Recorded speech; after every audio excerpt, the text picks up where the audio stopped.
For Sunday, April 24th, you found the Georgia gang. Topping our agenda today, conservatives make Governor Nathan Deal a target. There's a major new candidate in the race for Atlanta mayor, and the DeKalb district attorney folds on that grand jury report. Some of the stories up for grabs on the Georgia gang. From the Fox 5 studios, the Georgia gang starts now. We're glad you'll be with us on this April Sunday. We look back a weekend and we think, boy, what happened here? Governor Nathan Deal, a popular, re-elected Republican governor, finds himself the object of scorn and derision at so many of the state's Republican district conventions, that is, by congressional district. And Phil, one district, the 3rd district, censured him, and it was ugly language. Well, that's right. Of course, we have to remember, what is the Georgia Republican Party? It's a center-right party, and the big elements, of course, are the business folks and also the religious right folks. And so you knew that somebody was going to be upset, and so it's not all that surprising that the governor's caught flack. Well, but he caught flack, but it just surprised me, the vehemence of it. And of course, he is aware that he's got to make a decision right quickly over, I guess in the South you say right quick, but I'd rather say right quickly, over the campus carry bill. And I'm sorry, that was a grammatical diversion. I do that occasionally. But he's got to decide on the campus carry bill. And that leads, I believe, you two to believe that he will sign it after the flack he's taken over religious freedom. Well, I don't know that he'll sign it. I mean, what has he got to lose? He doesn't have to get reelected. And that's one of the reasons why they piled on to him, too, because they don't really need him anymore. They're on to the next candidate for governor. So I think there's a possibility, maybe slim, that he might not sign it. You know, what does it mean, a censure of a second-term Republican governor? It means absolutely nothing. Are they going to remove him from office? Are they going to slap his hand? Bad boy, you shouldn't have vetoed that legislation. It's absurd. I think that he should take the momentum he has and expand Medicaid and bring $30 billion into our state and provide health care for hundreds of thousands of Georgia citizens. Of which he left. Right? Well, wouldn't that be a smart thing to do? Well, he does have to work, Jeff, with something called the legislature. Yeah. And of course, the big question next January when there's a new session is, you know, will the legislature, quote, forgive him, unquote, for the religious liberty legislation veto? He's got to be careful on the, I call it the campus safety gun bill. Oh, you got a new name, okay. Yes, yeah, but he's got to be careful like because, again, he has to work. It's very difficult to go against the will of the people's elected representatives in the legislature. It's tough. It sure so is. Well, I think he's going to sign it. To the extent I think he's going to sign it because it's the right thing to do. On the other hand, no, I think he's going to sign it because it's the politically correct thing for him to do as a conservative, not because it's the right thing to do, Phil. well, on the other hand, it's not the right thing those to do. who support his veto of the Religious Freedom Act have got to feel good because this week the National Basketball Association, that bastion of courage, reversed itself and said that it might move the All-Star game for 2017 from Charlotte, which is trying to do nothing more than protect the integrity of bathrooms. Not that I ever thought that was a major issue, but they're doing it. Well, of course, it's not a major issue, which is exactly why the NBA should move that tournament, and they shouldn't have it in Charlotte. And I have a problem with the word might. What do you mean you might move it? Move the doggone thing. It shouldn't be in the state of North Carolina. I'm not for blackmail. I'm for businesses standing up for their own values and saying we're not going to subsidize You're telling me or a league, participate wait a minute, in this sort of thing. That's enough. You're telling me a league of multi-gazillionaires who look like clown acts with tattoos and bizarre haircuts has principles? Oh, you know that they have principles because you were their referee for years. But I didn't referee the clown act. And on top of that, did you hear what Donald Trump said this week? He said, let them go in the bathroom. They want to go in the bathroom in. It's no big deal. No problem. That's what I'm saying. I'm not sure it should be an issue. That's right. But once you make it an issue, you got to protect the integrity. Has anyone ever in North Carolina or any other state had a problem because they were in a bathroom unless they met there on purpose? The answer is yes, and that's just where you have to look at the long view because you got to worry about the perverts of this world. Excuse me? And then there's more to it. There's more to it. You know, so you got the people who agree with Governor Deal's veto can say, look, Charlotte's in her jackpot because of the North Carolina bill. But then this week, Governor Deal signed what I call Jeff doesn't like this, but I call it the ticket shakedown bill, in which corporate interests say to the governor and the state of Georgia, if you want a Super Bowl and all those big events, you got to take the tax off the tickets. Like a guy who can afford to buy a Super Bowl ticket can't afford to pay the tax. Anyway, the states, they all fold. They all do this. Well, it's almost like a courtesy, and that's where I believe you get the likes of Donald Trump and Bernie Sanders. Well, Why get should upset. you give in to these corporate well, shakedowns? it's not a corporate shakedown. It's a corporate incentive to have the game come here because it's like a $10 million tax miss, but it brings in $400 million worth I of thought the revenue. Republicans Yeah, were in but favor of if corporate you fly welfare. in- I thought that you liked that. We don't, you like all picking. like We corporate don't like welfare? picking winners and losers. You pick winners. which is- Have you looked at your tax code recently? Yes, I have, and everyone is in favor of reforming that darn thing. So I would probably agree with you on the tax code. Look. Nobody likes it. Look, if you can fly in on your G4 and you can afford a block of tickets to the Super Bowl, perhaps even a suite in the new dome, the new Mercedes-Benz You should be able to pay a tax on You got to that? be able to pay the tax on the ticket you bought. Isn't that ridiculous? I think it is. I agree. It is ridiculous, but it's still an incentive that seems It's to be something that they want. But it's because the it saves them the little things upfront like cash that. outlay. It's the little things like the corporate blackmail from the NBA, the corporate blackmail on That's the not tickets blackmail. that fuel the anger of American No. voters. I don't like that those two feed at all. into Those are Donald different. Trump and Bernie Sanders. No, those are very different. What the NBA is doing in North Carolina is standing up for its values and the values of the people who associate in any way, shape, or form, even if they're just a fan of So the it's NBA. okay And I for think it's that they're- okay for I Chick-fil-A think to that be they ought against to do same-sex that. marriage. It's okay there. It is if you like to go there and eat chicken sandwiches, sure. I do. But you can always make a choice. Okay. And Okay. like And that's what the NBA is doing, making a choice. the legislator, right, who Okay. pushed for the I'm glad you're consistent. for the religious freedom bill. He said he wasn't going to go to any Braves games. Well, let's talk about a guy who's trying to navigate all these turbulent political waters in his own way, and that's Johnny Isakson.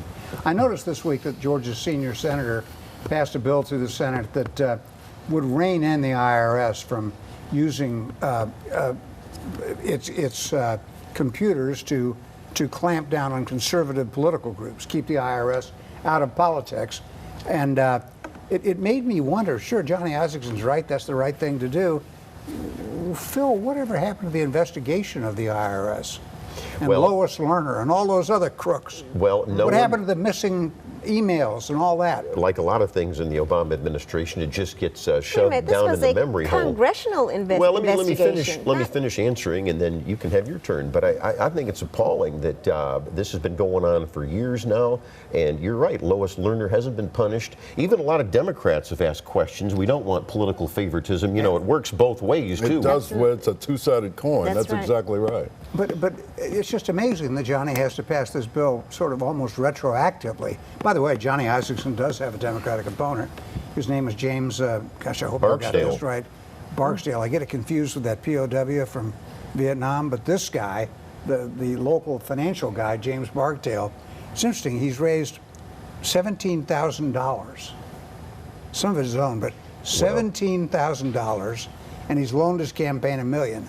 It shows how weak the Democrats really are. $17,000? No, I don't think it shows how incredible. weak the Democrats are. I think it shows how strong this incumbent is. I mean, nobody wants to run against Johnny Isaacson. And it You could shows- have some credible, not to say that this gentleman isn't, I don't know him, but you could have some credible Democratic candidates out there if you didn't have such a strong senator with bipartisan support. I agree. Well, I in agree. addition- years, Strong. Johnny Right. has had bipartisan support. And in addition to that, it's the voters. This is a red state yet. And so If I was a young Democrat up and coming, I would run just to get my name out, to get my issues out, and to introduce myself as a new young Democrat. They where all are they? appreciate You that got to get advice, out. Phil. Okay. You got to get out. But Phil, that's a great theory. That's a great idea. Except when you only have $17,000, That's the you're not problem. getting your word out to the state. You're running for the city council in Smyrna.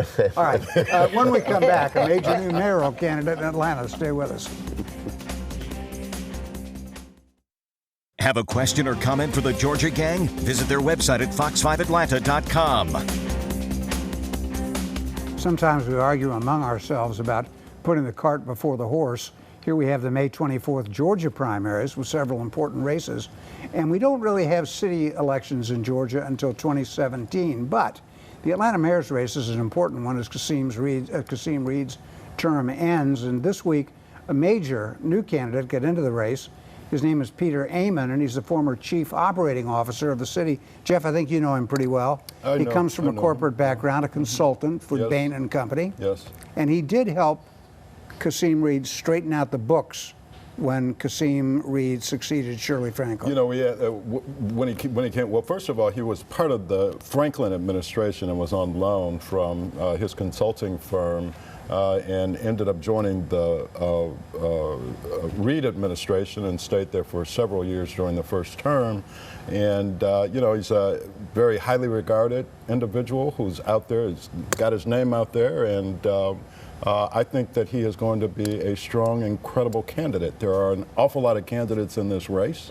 So we don't far, know who else is going. some pretty good ones. And you can't say that there's a single individual who's qualified or who's looking at it who is not qualified to be mayor of the city of Atlanta. Well, you would give a and slight that's an amazing edge thing. to Caesar Mitchell, the president of the city council. Well, not this week. Just on name recognition. Not this week. I think he's been politically damaged by the ethics committee, and they're subpoenaing his records, and I think he's taken a big political hit, and I think we're talking about other good candidates. Yes, there are, but Vincent Fort has kind of got like a Bernie Sanders type I don't think he'll following. run. He hasn't got the guts. I think he will run. He is saying he's going, He's saying he's going to run. The people I've talked to, I think you've talked to, saying he's going to run. You know, there's also, and I think, Jeff, Kathy Willard has quite a grassroots operation. She's a former city council president. She's won citywide before. She's obviously got She's a great base campaigner. in Midtown. She's smart. And so, and then the big rumor of the week, Alexis, is Shirley Franklin, as you probably have heard. They're trying to urge her to run. I don't know if she will. Oh, she's not going to do it.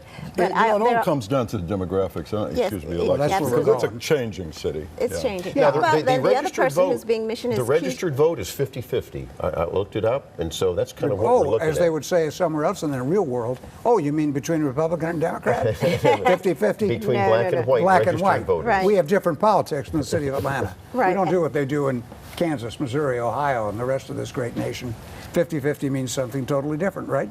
But anyway, I just think it is good, I really do, that these candidates we're mentioning, Margaret Kaiser, Caesar Mitchell, Peter Amon, Kathy Willard, these are serious political And people Keisha with Lance serious Bottoms, ideas. don't forget her. Keisha Lance Bottoms is in a the member of race. City There's Council as there's well, an and head of the awful lot Recreation Authority. That's exactly right. An awful lot of good candidates in this race. In the All of race them for now. I'm qualified. not sure, like Vincent Right. Ford, I'm not sure how many of them will stay in the race.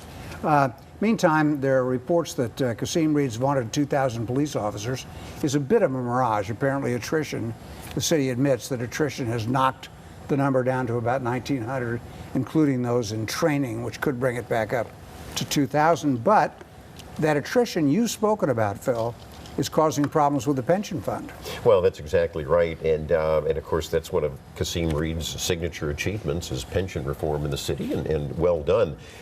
This could conceivably undo some of the good that was done, and yeah, the attrition rate has got to be stopped. And I've always been in favor of even another pay raise for the police and firemen to try to keep them here and not going to other areas. Now, in DeKalb County, we just want to set the record straight, actually complete the record. We have noted now for several years, not months, years, that there was an excellent civil grand jury report in DeKalb County directing the district attorney to look at certain areas of corruption. There were 9 potential targets. There were watershed contracts. There were computer contracts given under $50,000. There was a CEO named Vernon Jones who should be a fire dancer the way he gets out of trouble. But Robert James said that he was going to look at that grand jury report. Instead, he indicted Burl Ellis, a controversial move in its own right. But this past week, Robert James, in the teeth of a primary re-election campaign, Robert James said, "Oh, we're done with that grand jury report.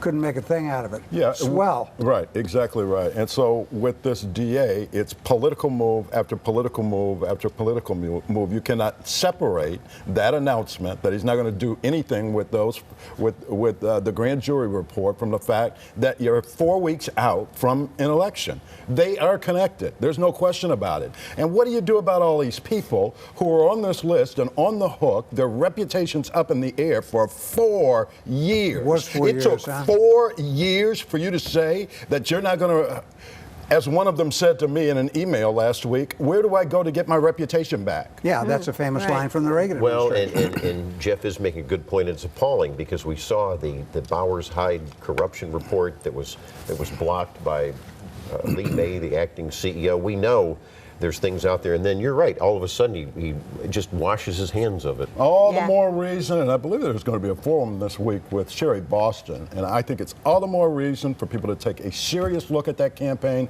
and make a change. If you really want to make a fundamental change in government in DeKalb County, that's the place to do it. And the CEO, we're going to have Michael Thurman, I believe, as CEO, but this DeKalb DA race is extremely important, and it looks like Sherry Boston is gaining the momentum. kind of May running out of- 24th. May 24th. Right. is the primary. Right. We're running out of time here, but I do want to mention a story we broke last week about the DeKalb East Blast and whether DeKalb's version of it is constitutional.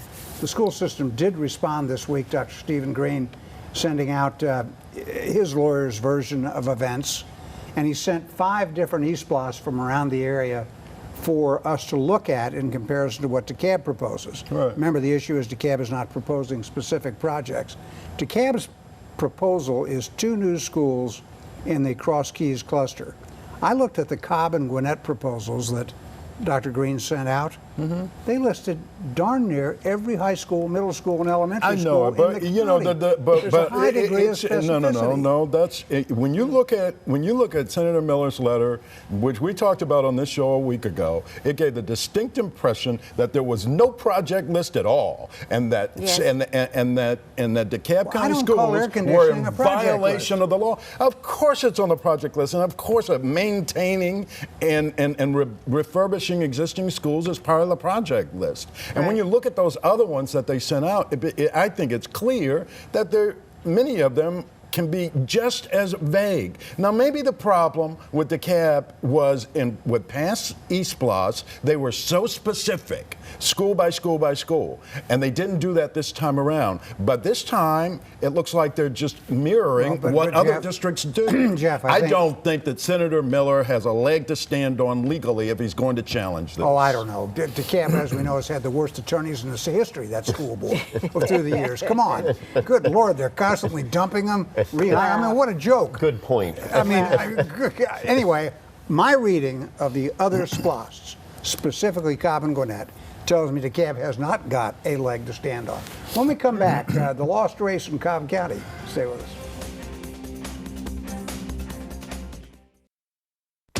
Have a question or comment for the Georgia Gang? Visit their website at fox5atlanta.com. Last week on this broadcast, I made what I thought was a joke. Well, it was a joke. It just wasn't a great joke because we overlooked some people. We were talking about the May 24th primary, and in Cobb County, a primary for the county commission chair. And I teased Phil. I said, name the other 2 candidates. Well, you can't really do that when you're live to tape on TV. But we know now, don't we? Mike Boyce and Larry Savage. Mike Boyce and Larry Savage. There we go. Not only that, it was, the reason I didn't put those 2 names out there, they were the same candidates, 2 of the 3, who ran against Tim Lee in 2012. And Tim Lee, in 2012, Tim Lee and, don't do it again, Dick, the former chairman. Bill Byrne. How could I do that? Bill Byrne ended up in a runoff. Mike Boyce and Larry Savage trailed. So now I think it's a question is, can either Boyce or Savage get Tim Lee into a runoff for commission chairman? It is. The chairman is like the cat with 9 lives. It's a referendum on the Braves Stadium. It Yes, is a it would referendum be. on the Braves Stadium, and of course, as we all know, Chairman Lee is not Mr. Transparency, and he's been criticized, and rightly so, in my opinion. However, obviously, you have 2 of the anti-Lee factions going. That's going to help. I think Larry Savage took it to the state Supreme Court. He did, and lost. Although I do believe that in a lot of these things, you ought to have voter referendums when you're using the taxpayers' money. Right. So I sympathize with the sentiment, but Chairman Lee, when you have all the negatives and you have all the positives may outweigh the negatives with regard to the economic impact. I was going to say, it comes back down to the Braves Benjamins Stadium. again, right? It's all about the money, and the money seems to be flowing with the Braves to Cobb Did County. you say the Benjamins? Yep. And now soon to be the Harriet Tubman. The Tubmans. I thought you Harriet said the Tubman. Tubmans. Well, let's change that, right. Thank you for that correction. I appreciate Yeah, that. I mean, really, I thought from here on out it'd be all No, about the Tubmans. It probably will. Thank you. A nation scratching its head. I don't want a Tubman. Anyway, By the way, I don't she want was a gun-toting Republican. At a time when Philip, any all black people were Republicans. during the She was Civil a- know War, that. she was a Thank gun. you. She was Thank you for that history lesson. You're welcome. I appreciate it. You're But wait, welcome. don't Lord. overlook Phil's point. She was a gun-toting She was a Republican gun-toting Republican. because there were bad Democrats Yeah. out to steal the slaves back. No, my goodness. Not only steal them, hang them from trees. Right. Yes, And absolutely. other And horrible everybody belonged to the atrocities. party of Lincoln at that time, which the Republicans of today have completely abandoned. Wrong again. Right? Wrong Yes. again. You know, and this is a good history lesson, though, for those millennials that don't even know what we're talking about. Well, that's true. And baby boomer. And just by the way, on the day that the Treasury Secretary announced that Harriet Tubman, the great operator of the Underground Railroad, would be replacing Andrew Jackson on the front of the $20 bill. I don't really have a problem with that, by the way. Andrew Jackson was not exactly wasn't my a idea hero, of a president. He was a not at all. military leader. Not at all. At And any rate, he was opposed to paper money, too. right, on that and same he day did the terrible announcement things was to the made. Native Americans. On as well. Jeopardy, there was a question about an early female abolitionist.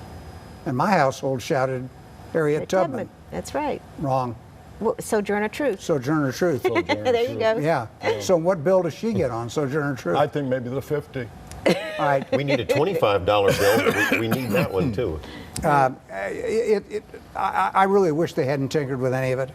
I think the bills all should represent Hey. our founding fathers.